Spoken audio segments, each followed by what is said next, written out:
Welcome to my journey through the Bible. This will be applications that we can apply to our life and a little more in depth about the chapter. We are in Genesis chapter 31, 1 through 55. So we see right off the bat that Laban's sons are very jealous of Jacob. They're worried about their inheritance and what he is getting and what they, in this case, maybe what they are going to lose.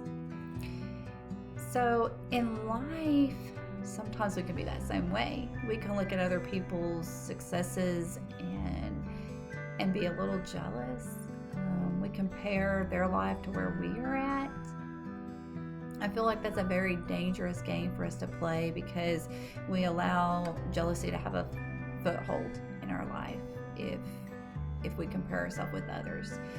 We can't compare ourselves with others because we're in different stages of life. We're all in different seasons, I feel like. As a young couple, you're trying to establish your home and your place. You're trying to have children and you're trying to get your life together. And sometimes it just seems like you're always hitting these roadblocks and you barely have enough money to make it to the end of the month. Maybe somebody else is in a divorce and they're having a hard time struggling making their end meets, and you're comparing yourself. The one that's divorced is comparing themselves to somebody that's married, and how come they have all this stuff, and why do they have so much help with their children and things. Or the couple that's young, maybe comparing themselves with an older couple or somebody that's about to retire that's already worked all their life, and you're comparing those, and you're not in the same stages of life. You're not in the same season. And there's really no comparison when it comes to that. So we can't look at our success and then look at somebody else's success and try to feel like we're either ahead of them or we're behind them, because God takes us on different paths. There are different jobs that each one of us are going to do. There are different people that's going to come into our life that we can affect and influence. So don't do that to yourself. If you're always comparing yourself with somebody else, it's going to be a very long, stressful, chaotic path that we're going down, because you're always working for some kind of goal that maybe you were never meant to work for in the first place. You're trying to reach something that was not even something you wanted to do. You're doing it because you're trying to keep up with your neighbor or your coworker or a classmate. And that sometimes causes a lot of stress, a lot of heartache, and it makes us feel like failures. And we're not. You're succeeding, but you're succeeding in your life. So save yourself a lot of heartache. Stop comparing yourself with somebody else. Stop comparing what you have with somebody else. Be appreciative of the things that you have, and know that God's going to lead you where He needs you to be, and He will equip you with any and everything that you need.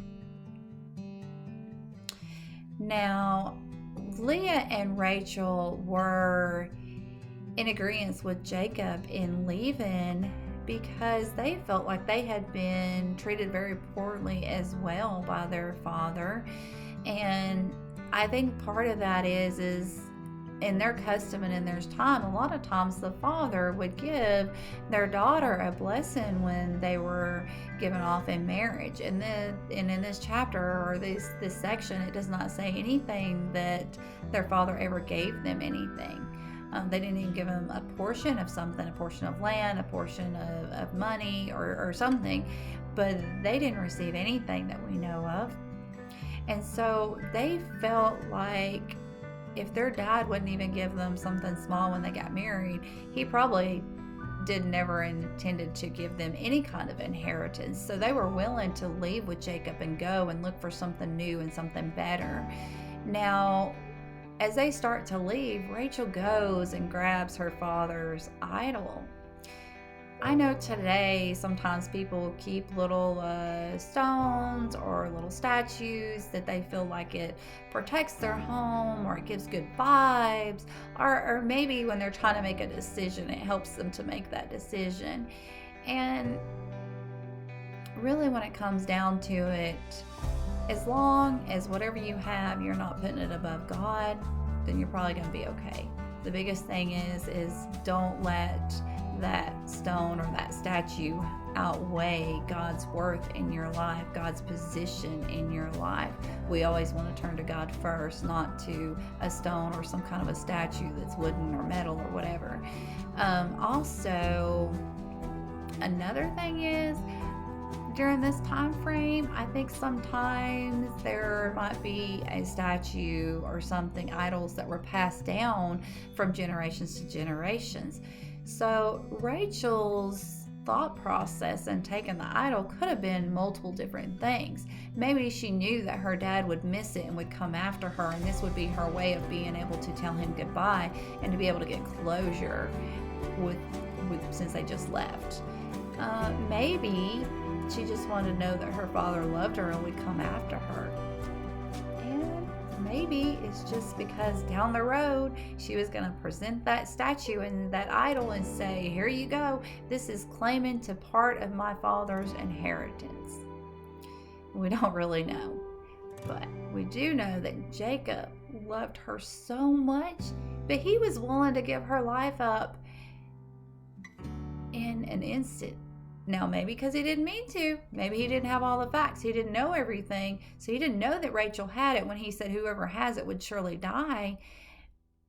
But he made that comment. He was swift in what he said. And so we need to be very careful about our words and what we say, because one day somebody may hold us to the words that come out of our mouth. So we need to be very cautious and very wise with the things that we say, and don't say anything unless you plan on doing it and following through with your statements that you're saying. I would say that throughout this part of the Bible, we see Jacob, who was a deceiver and deceived his brother and his father, is now deceived by his uncle. And with God's help and 20 years of working for his uncle, he sees that it's not so good to be deceived. It doesn't feel good to be on the other end of that. And so he learns and he grows.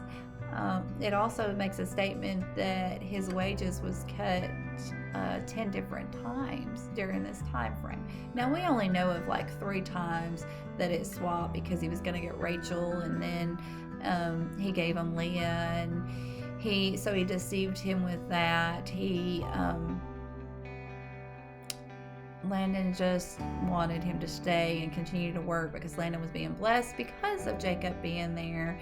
And even though the Bible doesn't tell us all the little details, it tells us the gist of the story. It's getting the point across about what's trying to be made. We get to see people's characters. We get to see how their character changes throughout their story and how different people affect them, positive or negative. We also see how God talks to them in dreams and in visions, and how God leads them to something better in their life. And in working, we should work as hard as we can. We should work harder than what people expect us to, and then we'll have a reward in the end. Even if we're treated unfairly or unjustly, God has a way of intervening and working things out for our good. It says that Jacob's wealth and livestock increased greatly, and with that, his power increased greatly as well. So we have to work hard and put it all in God's hands. So may God be with you in every way and in everything.